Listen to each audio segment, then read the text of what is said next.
정치권 이슈 짚어보겠습니다. 김근식 경남대 교수, 최창렬 용인대 교수 나오셨습니다. 어서 오십시오. 안녕하십니까? 네, 오늘 아침에 후쿠시마 원전 오염수 시찰단의 구체적인 일정이 확정이 됐습니다. 오고 가고 하는 것까지 하면 6일, 엿새 동안의 일정이고요. 21일 날 출국을 하고 22일부터 이제 일본에서 활동을 하게 되는데 23일과 24일에 주요 일정이 모여 있는 것 같습니다. 23일과 24일 후쿠시마 현지에서 직접 시설을 좀 둘러보는 것 같더라고요. 저희가 구체적인 내용이 그래픽으로 준비를 하고 있는데 됐군요. 이거 보여주시겠습니까? 네, 이게 이제 오늘 발표한 내용인데 사실 이 내용만 봐서는 사실 어렵더라고요. 일단 확실한 건 시료 채취는 없다는 거. 그거 하나는 확실한 것 같고요. 그리고 시설을 좀 살펴보긴 하는 것 같습니다. 전체적으로 평가 어떻게 하십니까? 네, 일단 그 한일 당국 간에 이제 그 협의를 끝내고 합의를 한 건데요. 그 말씀하신 시료 채취가 빠졌다는 부분에 대한 이제 우려가 있는 것 같습니다만 오늘 이걸 발표하면서 원자력 안전위원장이 지금 사실은 이 시찰단의 단장으로 같이 가시는데 원자력 안전위원회 위원장 말씀은 이미 시료를 갖고 있다. 그러니까요. 왜냐하면 지금 아마도 IAEA 그 공식 그 검증단이 있지 않습니까? 네. 그 공식 검증단에 우리 한국인이 포함이 돼 있고 그래서 그 IAEA 공식 검증단에서 채취한 시료를 어느 한 나라의 연구기관에만 분석을 맡기면 이게 믿을 수가 없기 때문에 크로스 체크를 한다는 거예요. 그러니까 한국에도 시료를 좀 일부 주고 뭐 IAEA도 갖고 있고 다른 나라도 또 주고 이렇게 하는 것 같습니다. 그래서 아마 우리 한국도 IAEA 공식 검증단이 채취한 시료를 가져와서 지금 분석을 해서 교차 체크를 하고 있다는 거고요.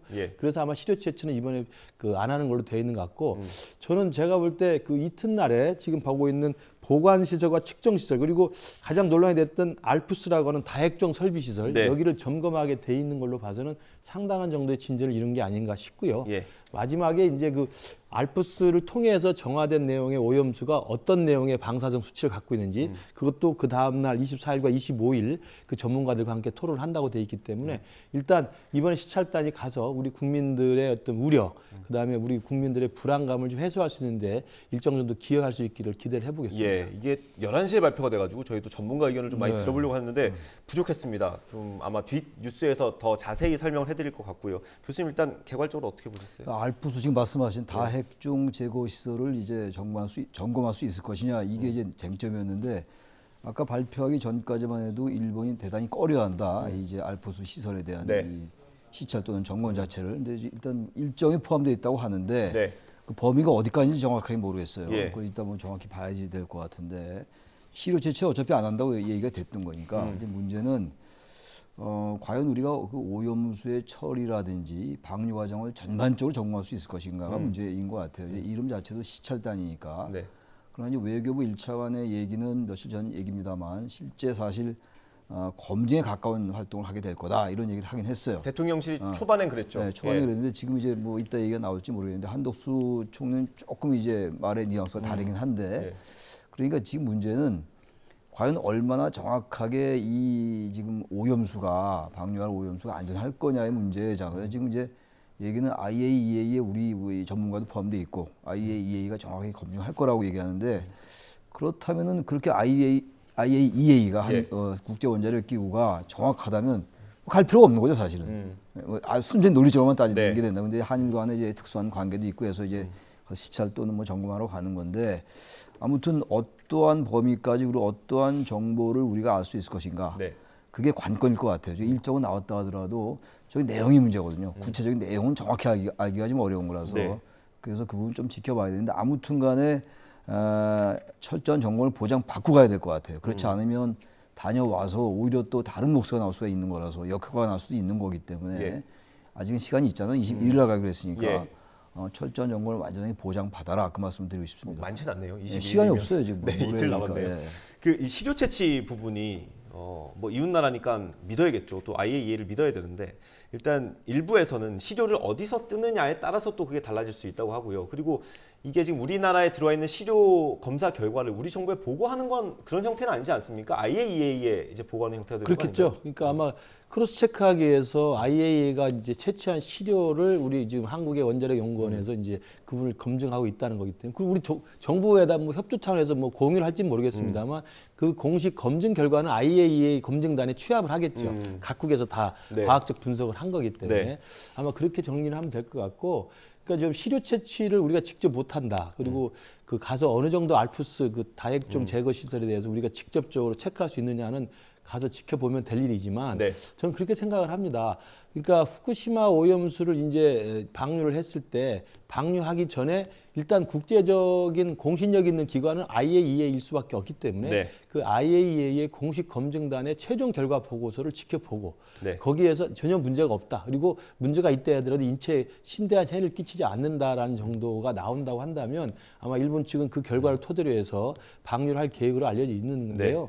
저는 이제 저도 그 제가 경남대 교수이기 때문에 마산에 가서 강의를 해보면 마산 같은 그 경남 근해 그 어민분들 또 상인분들은 상당히 우려를 해요. 그렇죠. 왜냐하면 심리적인 불안감이 있기 때문에 그래서 아마 그런 불안감을 해소하기 위해서라도 IAEA 공식 검증단이 객관적이고 과학적인 투명한 분석 결과를 내놔야 될 것이고 그리고 또 우리 번에 가는 우리 정부의 시찰단도 네. 정말 국민을 대신해서 이런 불안과 우려가 쉽게 날 수 있도록 객관적이고 과학적이고 공정한 검사를 하는 게 저는 맞다고 보고요. 예. 그렇지만 한 가지 말씀드리면 유일하게 일본이 특정 국가를 상대로 해서 시찰단을 불러서 그 시설을 둘러보게 하는 것은 우리 대한민국밖에 없다. 예, 뭐 이건 개별 국가라고 해야 정확하다고 그렇습니다. 하더라고요. 예, 그런 면에서는 일단 한일 정상 회담을 통해서 한일 관계가 정상화되면서 가져온 일종의 좀 그 좋은 결과라고 생각을 합니다. 예, 뭐 아무리 결과가 좋다고 하더라도 사실 뭐 과학적으로 검증이 됐다 하더라도 불안감을 낮추는 게 중요할 것 같고요.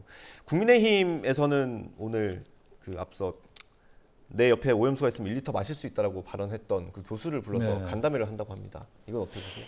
근데 그 교수가 진짜 마시게 해야 될 것 같아요. 나중에 정말 그 점검 결과가 이렇게 이제 문제 없는 걸로 나오면 예, 국제원자력 기구의 이제 그 조사 결과가 검증 결과가 나오면 1리터를 마실 수 있다고 그랬잖아요. 예, 1리터면 양이 꽤 많은 거거든요. 예, 근데 맞습니다. 그래서 이분이 이제 얼마나 전문가인지 모르겠는데 뭐 이 교수 한 명의 말이 뭐 다 맞는 건 아니겠는데. 예. 근데 그런 측면도 있는 네, 것 같아요. 이 교수님은 부르고 지금 위험하다고 주장하시는 서균열 교수님 있지 않습니까? 네. 그분은 또 왜 안 부르는지. 제가 느끼기에는 뭐 이 영국 옥스퍼드 대학교 교수란 사람은 뭐 나름대로 이제 식견을 가지고 견해를 가지고 얘기를 하겠습니다만 국민의힘이 굳이 이 시점에서 이것도 좀 약간 그 심적인 측면이 굉장히 강한 거거든요. 네. 이 부분이. 게다가 또 이 부분이 또 여야도 정쟁적인 면이 전혀 없는 것도 아니고 한일 관계도 얽혀 있고 네. 대단히 다층적이에요 이게. 예. 우선 이건 대단히 과학적인 측면에서만 접근해야 되는데 그것도 꼭 아니거든요. 지금 여러 가지가 이제 복합적으로 연결되어 있는 이슈인데 굳이 지금 이 예민할 때 굳이 이 교수를 못으로 부르냐고요. 예. 이 사람은 완전히 어느 이제 우리가 흔히 말하는 정치적으로 말하면 편향된 견해를 딱 갖고 있는 분 아니에요 지금. 점검이 진행되고 이제 우리도 아직 완전히 못 믿으니까 시찰단도 파견하는 건데. 네. 이런 분 모셔가지고 얘기 들으면 뭐 1리터를 마실 수 있을 정도라고 얘기하는데 너무 그러니까 이 국민의힘이 방향을 정해놓고 이렇게 하는 것 같은 느낌이 든다는 거죠. 이 뭐 교수는 믿고 안 믿고의 문제는 우리가 알 수가 없는 것이고 네. 왜 굳이 방향을 이렇게 정해놓냐 이런 얘기의 방향성을 지금 아직은 우리가 결과 모르는 거 아닙니까? 음. 뭐 문제가 없겠죠. 뭐 IAEA도 점검하고 또 우리 전문가도 포함돼 있고 그러니까 그렇다 하더라도 뭔가 미심쩍으니까 지금 뭐 가서 보겠다는 거 아니냐고요. 네. 근데 굳이 왜 이렇게 특정한 어떤 그 지향성을 가지고 이렇게 초청하냐. 지금 뭐 앵커 말씀처럼 여기에 반대된 교수 말씀 들어야죠. 좀 그래야지 균형이 있는 거 아니겠냐. 이런 언론적인 지적을 합니다. 예. 이게 뭐 그 발언을 한 이후에 섭외한 건 아니고 미리 예정이 됐던 거라고는 하는데 어떻게 보세요? 그렇죠. 이미 지금 한국에 지금 들어와 있는 예. 교수님입니다. 그러니까 만약에 영국에 있다고 한다면 굳이 불러서 올 수 있을 만한 비용이나 뭐 이런 게 좀 있으니까 좀 네. 힘들겠지만 다른 학술회의 참석자 와 있는 분이고 예. 오셔서 그런 내용의 어떤 의견을 피력한 바가 있고 그리고 제가 알기로는 그 영국 옥스퍼드 대학의 이제 이 방사성과 핵 물리학으로서는 되게 세계적인 권위를 갖고 있는 분으로 알려져 있습니다. 네. 그리고 이제 찾아보니까 2009년도에 책을 내셨더라고요. 그러니까 공포가 과학을 집어삼켰다 이런 제목의 책을 내서 예. 일반적으로 이제 방사선의 일단 안정성을 상당히 강조하시는 분의 이제 학문적 입장을 가지고 계신 것 같아요. 네. 그러니까 이런 원전에 대한 공포가 확인되지 않은 사실이 공포감으로 이게 확산이 되면서 과학적인 내용들을 좀 무시당하고 있다. 뭐 이런 식의 주장들을 책을 굉장히 실증적으로 쓴 책이라고 제가 보고 알고 있습니다. 네. 그렇기 때문에 아마 오늘 뭐 간담회에 불러서 이런저런 이야기를 상의할 수 있겠지만 저도 저분의 의견을 충분히 우리가 들어볼 필요는 있다고 생각하고 다만 예. 우리 국민의힘에서 간다면 한다면 또 다른 의견을 가지신 분도 같이 불렀으면 좀 더 낫지 않았을까라는 아쉬움이 있습니다만 그렇지만 어쨌든 앨리슨 교수의 그런 학문적 명성과 권위 그다음에 책을 쓴 저자로서의 어떤 학문적인 입장에 대해서 들어보는 것도 그렇게 나쁘지는 않다고 생각합니다. 뭐 기자들이 저 질문을 꼭 하게 될 것 같습니다. 저 말을 했기 때문에 아마 기자들이 질문할 기회가 있다면 또 어떤 답변을 할지도 지켜보면 될 것 같고요. 뭐 공교롭게 이게 맞춘 건지 모르겠습니다만 이제 오늘부터 G7 정상회의가 열리고 윤석열 대통령도 출국을 하지 않습니까? 일단 정상회의에 참석하는 것 자체 일단 국격이 올라갔다 이렇게 볼 수 있겠죠. 뭐 의미가 있다고 봐야죠. 우리가 G7 국가는 아닙니다만 G7 정상회의에 초청됐다라는 거 그건 분명한 거죠. 국격이 올라가지 않으면 그게 불가능한 일이고 특히 최근에 이제 한미일의 이제 긴밀한 관계가 점점 이제 강화되는 측면이 있으니까 뭐 그러한 전반적인 국제 관계를 반영하고 있는 것 같아요. 그래서 저는 한일 관계가 어쨌든 뭐 과도하게 그 과거사에 발목 잡히면 안 되는 건 분명한 사실이고 또 한미 관계도 지난 정부 때 이제 미국의 입장에서 볼 때 좀 그런 약간의 불신의 면이 전혀 없다고 보지 않거든요. 이제 그런 면을 재확인하는 측면에서 의미가 있다고 봅니다. 그래서 아무튼 G7 국가에 우리가 진입을 해야죠. 나중에 G8이 돼야죠. 우리가 이제 G8이 돼야 되는데 아직은 그런 단계가 아닌 것 같고 그런 논의가 있다고 해요. 지금 있다고 하는데 적어도 우리가 G7 국가 정상회의에 참석할 수 있다라는 거, 그건 뭐 거의 사실 어깨를 나란히 하는 거라고 봐야 되겠죠. 그래서 우리의 이제 국익을 챙겨 나간다는 측면에서 대단히 좀 바람직하다 평가할 수 있다고 생각해요, 이건. 근데 이 후쿠시마 원전 오염수와 좀 연결이 되는 게 일본에서 그 정상회의 음식을 후쿠시마산으로 준비한다고 합니다. 그럼 이거 확정된 건 아닙니다만 정상들이 다 먹게 될 수도 있는 거 아닙니까? 당연히 이제 일본으로서는 G7 정상회의라고 하는 큰 국제 그 무대가 열렸기 때문에 아마 자신들의 어떤 식자재의 어떤 안전성을 홍보하기 위해서 그런 걸 하는 것 같고요. 이게 이제 이번에 처음에 있는 게 아니라 그 도쿄 올림픽 때도 도쿄 올림픽 기자분들이나 선수단들 참가자분들에게 이제 식재료를 후쿠시마산을 이제 제공했다고 이야기를 합니다. 물론 그때도 우리 선수단은 한국에서 직송한 걸로 따로 식사를 해서 만들어 먹었습니다만은 어찌됐든 간에 이제 후쿠시마산 이 공포에 대해서 일본도 상당히 우려를 하고 있기 때문에 G7 정상회의에 정말 세계의 가장 그 강력한 리더십을 가진 나라들 정상이 와 있기 때문에 거기에 식재료를 좀 올리는 것은 뭐 충분히 이해할 수 있는. 다만 이제 제가 보니까 수산물은 올라오지 않을 것 같아요. 아, 그렇습니까? 그러니까 야채나 채소나 뭐 화과자 같은 거 이런 걸 좀 하겠지만 어떻게 수산물을 올릴 수 있겠습니까? 왜냐하면 우리 대한민국 정부도 지금까지는 공식적으로 후쿠시마산 수산물을 전체적으로 완전히 전량 지금 수입 금지를 하고 있습니다. 그렇기 때문에 수산물을 올리는 건 제가 볼 때 아닌 거라고 알고 있고 그렇지만 수산물이 아닌 다른 어떤 야채, 과일, 그다음에 과자, 음식 이런 것들을 아마 올리는 걸로 알고 있어서 아마 일본은 나름대로 자신들의 어떤 그 국민적인 안전, 그다음에 세계적인 안전성을 홍보하기 위해서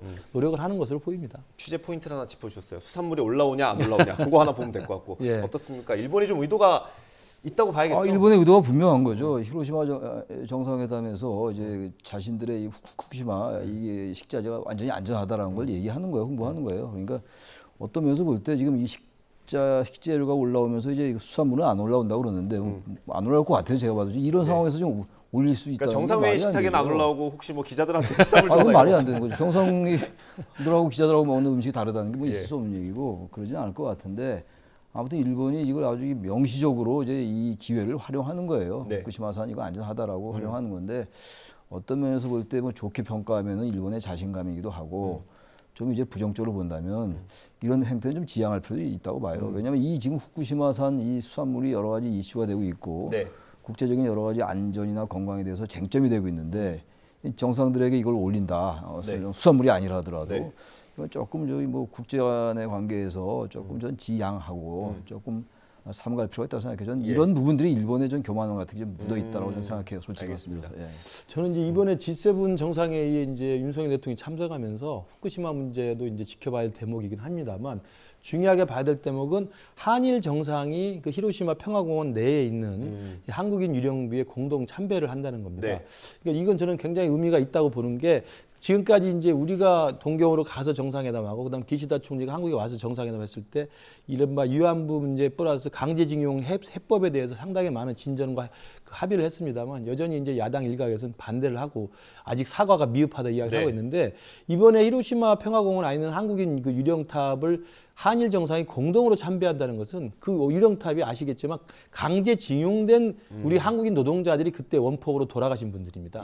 그분들에 대해서 정말 참배하고 일종의 저는 역사적인 사죄를 하는 거라고 보기 때문에 한국 대통령과 일본 총리가 그 강제징용 당해서 히로시마에서 끌려가서 원폭으로 돌아가신 우리 한국인들에 대해서 그 진정으로 추모하는 그 모습, 저는 그건 상당히 기시다 총리가 말을 통해서 공식적인 사과를 하는 것에 비한다면 좀 부족할 수 있겠지만 그 행동 자체는 상당히 진전된 거라고 의미를 부여하고 싶습니다. 히로시마 그 이제 위령자 한국인 희생자 원폭 희생자를 참배한 우리나라 대통령은 한 명도 없었어요. 뭐 남기셨기 때문에 의미가 있죠. 기시다 총리도 뭔가 지금 한일 관계를 새로운 관계로 진전된 관계로 이제 모색하려 하는 건 분명해 보여요. 근데 아무튼간에 한일 관계의 그 예민하고 특수한 부분이 분명히 있거든요. 그러니까 기왕에 이제 이 위령탑을 같이 참배하고 한일 정상이 그 부분을 일본이 나름대로 생각을 한 거라면 이번에 글쎄 또 하나 초점이 아까 이제 그 후쿠시마 수산물이 올라올지 안 올라올지 하나의 쟁점 포인트인데 포인트 하나 더 짚어주시는 겁니까? 과연 기시다 총리가 어떤 발언을 내놓을지 한일 정상이 같이 위령탑에 참배할 때 말이죠. 저기도 방명록 이런 게 있는지 모르겠습니다. 뭐 있지 않겠어요. 있는데 거기 뭘 쓰든가 뭐 발언이 있을 거 아니겠어요. 아무 말도 안 하고 또 뭐 역대 내각의 그 인식을 보면 근데 역대 내각의 그 인식이란 건 한국과 일본이 우리 조선을 식민지 지배한 것에 대한 과거사 전반에 대한 거였고 지금 이슈가 되는 건 강제징용, 강제동원에 관련된 문제이기 때문에 과연 강제성을 어떻게 보느냐의 문제거든요. 이제 그런 점도 하나 우리가 눈여겨봐야 될 대목이다라고 생각합니다. 알겠습니다. 이 강단 있는 윤석열 대통령의 스타일대로 지금 외교를 하고 있고 찬반은 여전히 있습니다. 지지율 오늘 나온 게 있는데 한번 보겠습니다. 네, 오늘 나온 대통령 지지율입니다. 잘하고 있다는 평가 37%로 조금 올랐고요. 잘 못하고 있다는 평가는 56% 나왔습니다. 이게 최근에 몇 주 동안 조금 오름세를 보이고 있습니다. 어떻게 보세요? 그렇죠. 지지율은 뭐 조금씩 느리긴 합니다만 상승 추세를 좀 보이고 있는 건 맞는 것 같고요. 그러니까 한일 정상회담, 한미 정상회담, 이번에 또 G7 정상회담 통해서 아마 외교적인 성과, 그다음에 이제 한 특정 정파 진영의 지도자가 아니라 이제 한 대한민국의 대통령으로서 국익을 위해서 외교적 순방을 한 거기 때문에 아마 그 부분이 긍정적으로 좀 반영이 된 것 같고요. 그리고 지금 30%대 후반으로 지금 상승이 돼 있어서 저건 상당히 우리 국민의 입장에서는 사실은 과거에 이게 대통령 지지율 40%대가 문재인 정부 때 보면 굉장히 간단한 건 줄 알았습니다만 저희들이 이게 보니까 이 40%가 굉장히 어려운 수치더라고요. 그래서 이제 30대 후반을 좀 가고 있다는 점에서 상당히 고무적으로 저희들은 생각하고 있습니다. 예, 알겠습니다. 저희가 뒤에 정당 지지율도 준비해놨는데 영상 하나 보고 그 얘기를 해보는 게 좋을 것 같습니다. 김남국 의원 관련된 영상인데요. 한번 보고 다시 돌아오겠습니다.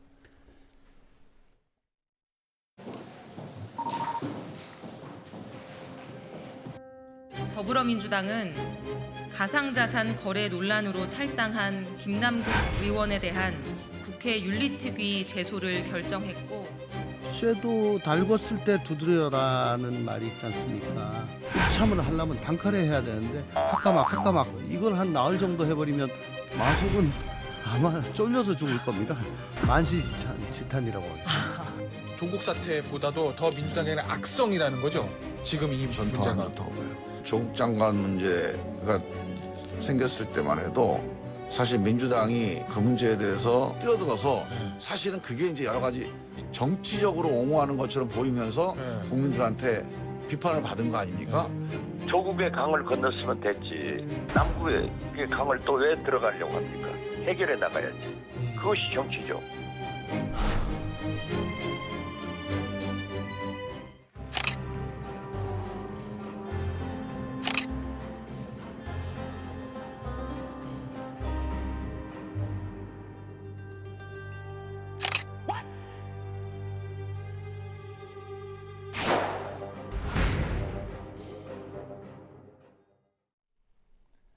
네, 휴게소에서 찍힌 김남국 의원 사진까지 보셨고요. 정당 지지도 그래픽 한번 보여주시면 좋겠습니다.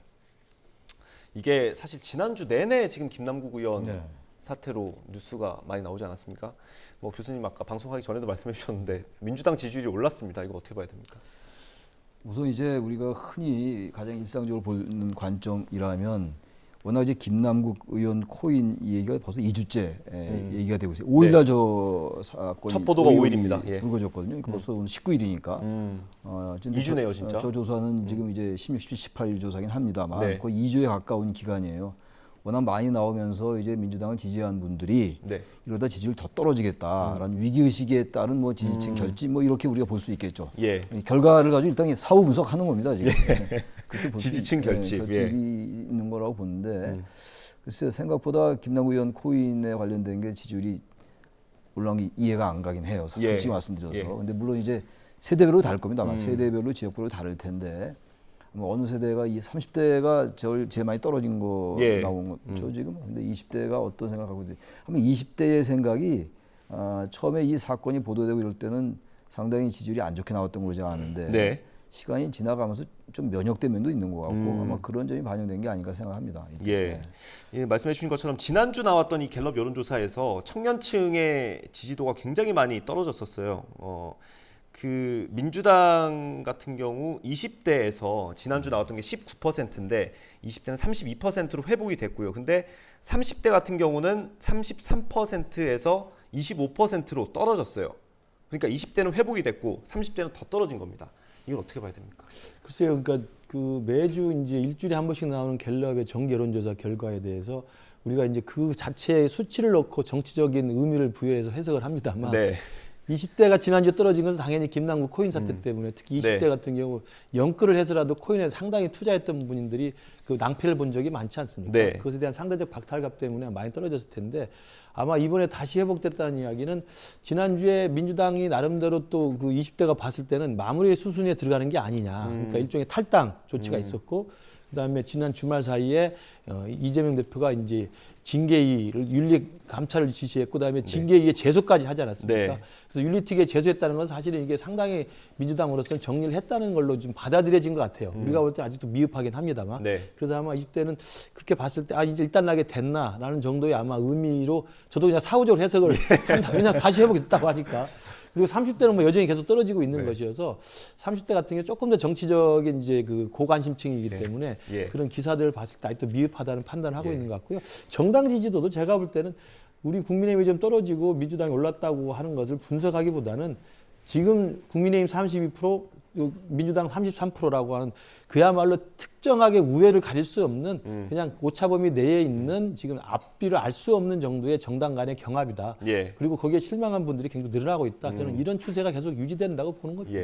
교수님들 두 분 다 분석하기 어려워하셔가지고 다음 주부터는 이 지지율을 빼야 될까 싶어요. 대통령과 국민의힘의 지지율이 다르잖아요. 대통령은 어쨌든 상승했고 그리고 국민의힘이 정당 지지도는 내려갔단 말이에요. 아니 뭐 크게 의미 있는 수치는 아니긴 되지만 이 부분은 국민의힘이 지금 집권당으로서 여전히 무능하게 비친다는 측면은 있는 것 같아요. 그거는 이제 국민의힘 내부에서 저걸 뭐 별 문제 없다고 볼 게 아니라 대통령의 지지율은 올라가는데 어쨌든 집권당은 내려가는 동전성이 아닌 거란 말이죠. 이 부분은 집권당이 좀 자세히 살펴볼 필요가 있다고 생각합니다. 알겠습니다.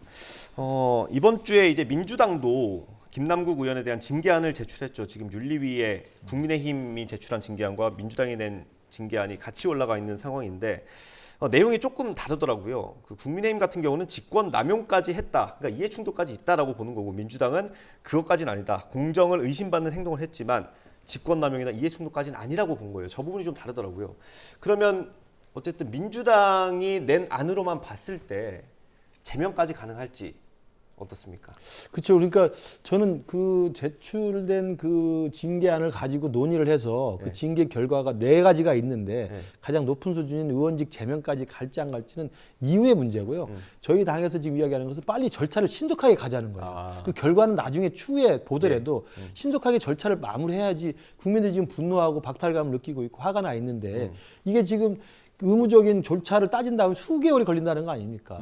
숙려 기간도 지켜야 된다고 하고 그다음에 윤리위원회, 자문위원회 또 자문도 거쳐야 된다는 거고 또 소명도 들어야 되고 그러면 몇 달 지나면 이미 그때는 사법 처리가 진행이 돼가지고 검찰 조사 수사가 들어갈 수도 있는 거예요. 기소가 될 수도 있는 거고 그렇기 때문에 지금 상황에서는 제명이 가능하냐 안 하느냐라는 그 윤리특위의 징계 수위를 우리가 애구하기보다는 빨리 절차에 신속하게 돌입하자. 지금 민주당 내에서도 일부 비명계 의원들은 빨리 신속하게 절차에 돌입해야 된다 이야기를 하고 있는데 지금 민주당 입장에서는 원칙대로 가자. 절차 지킬 수밖에 없다. 사실 시간 끌기로 보이거든요. 저는 그 부분을 좀 여야가 빨리 합의하는 게 좋다고 생각합니다. 이게 어쨌든 2가지 정도는 확실하지 않습니까? 공직자가 수십억 원 정도 되는 가상화폐 거래를 했다. 그리고 상임위 시간에 했다는 것까지는 확인이 돼요. 근데 상임위 시간에 어느 정도 했냐, 몇 번이나 했냐. 이거는 윤리특위에서 확인을 하거나 윤리심사 자문위에서 확인을 해야 되지 않습니까? 근데 그 절대적인 시간이 좀 필요하긴 하지 않겠습니까? 근데 그 시간이 그렇게 많이 필요하지는 않을 것 같아요. 지금 우리 모든 그 절차가 너무 길어요. 뭐 그래서 이제 국회법에 이것과는 관련 없는 겁니다만 패스트트랙이라는 것도 있잖아요. 신속 안건 처리 그것도 길어요, 사실. 그것도 180일이거든요, 사실. 근데 지금 이 부분은 검찰 수사와는 별개의 측면이거든요. 네. 이 부분은 국회 윤리특별위원회라는 거는 정치인 그리고 공직자, 선출직 공직자로서의 품위 유지, 청렴 의무 위반 여부, 또 윤리 강령 위반 여부 이런 걸 따지는 거기 때문에 그런 걸 정확히 알지 않더라도 어떤 그 공직자로서 윤리 위반했다라는 것에 대한 공감대가 형성되면요 정치적으로 결정될 수 있는 거예요. 그 정치적으로 결정내린다는 게 제적의원 3분의 2로 이제 제명할 수 있는 거거든요. 네. 아직 뭐 과거 79년도 김영삼 당시 신민당 총재 이외에는 제명된 사람이 한 명도 없어요. 지금. 현재 윤리위에 제소된 의원만 해도 30명이 넘는다는 거 아닙니까? 그렇다 하더라도 이번에 이 김남국 의원의 코인 이 지금 투자 투기에 가까운 코인인데 이건 충격이 워낙 커요. 지금 말씀하신 것처럼 공직자가 선출직이 국회 상임위 활동 중에 그것도 이태원 참사 때 말이죠. 질의할 때 했던 이런 거기 때문에 이건 국회 윤리특위가 정치적이고 도덕적 판단을 내려야 돼요. 그래서 지금 이왕에 민주당이 그런 읍참마속의 심정으로 윤리특위에 제소한 거 아닙니까? 그렇다면 이걸 빨리 진행을 해야죠. 그리고 이거를 뭐 검찰 조사와는 별개의 차원을 봐야 되는 거라고 저는 봐요. 그렇죠? 모두 윤리특위 못 들어있습니까? 그러니까 잣대를 따로 해야 된다 이런 얘기죠.